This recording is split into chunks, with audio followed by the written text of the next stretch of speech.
I'll have to put these videos together. I accidentally pushed stop. But here we have corroboration of what Butch Burroughs, that he watched Lee Harvey Oswald, the guy on the ground floor, get taken out the front, and the guy in the balcony get taken out the back. And Bernie Hare, because he was in the back alleyway, saw the same thing. Well, he didn't see the guy out the front, but he saw the guy out the back. So we now know there were 2 people arrested at the Texas Theater that day. We now know, even because of Dallas Police's own documents, they went back and reported that Lee Harvey Oswald was arrested in the balcony and taken out the back. And that's Dallas Police's own documents, and it's buttressed by what Butch Burroughs saw and what Bernie Hare saw. So we have 2 Lee Harvey Oswalds in the theater. The one that we know about, the one that was later assassinated himself, was arrested and taken out the front. The doppelganger, the one who brought all the heat to that location, was arrested and taken out the back. So the question I have, and that's one of the things I started researching immediately, is what happened to that guy? What happened to the doppelganger? Sure am interested in what happened to that guy, because where can he go? If he looks that much like Oswald, where can he go and have a life? Everyone's going to think he's Oswald. Evidently, it looks just like him. And he's been very useful in laying this trail of guilt and bringing the police to the location where Oswald was sitting, waiting for his contact, telling him what to do next. Where did this doppelganger go? Once they arrested him, took him, where did they take him? They didn't take him to Dallas Police Headquarters. The media would have been all over that. Where'd they take him? What happened to him? Where'd he go? So that's the question we're going to be looking at next. So anyway, apologize for I'm not a producer, I'm not a video guy, so the camera is shaky, and I accidentally hit stop when I meant to hit pause, so I had to put this in 2 videos. But I think you get the point. The point is that there was a second Oswald that was being used, and it goes all the way back to 61, to lay an incriminating trail that's later going to be used in a cover story against Oswald.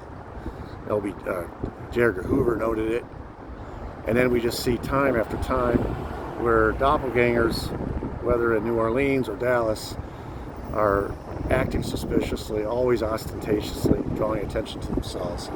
And then when they get to Dallas, as we get close to the assassination, they're gumming up the works with too many sightings, duplicating their stories about curtain rods, duplicating their stories, their appearances. Like there's one at the being picked up as a hitchhiker at the same time. There's one across town. I mean, everywhere you look, there's dupes of these guys and dupes of the stories, and then you got the Mexico City thing, and guys signing in as Lee Harvey Oswald. Then the images come out, it's not him. The recordings, it's not him. So it's clear that in the weeks and months leading up to the assassination, this is a very well laid out, thought out, planned out operation. And it's all designed to set up a patsy.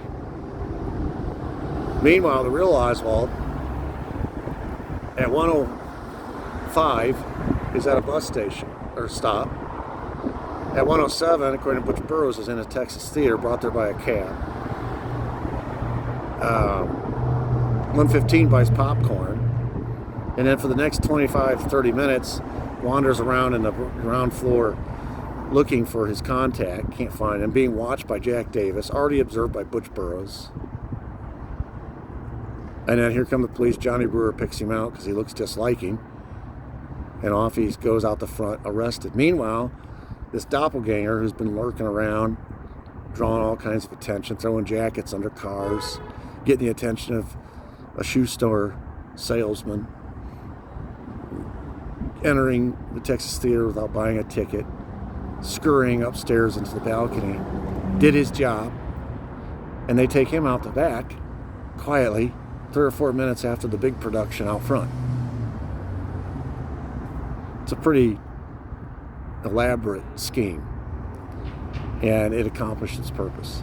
But the question I have is, what happened to this doppelganger afterwards? They had to do something with him.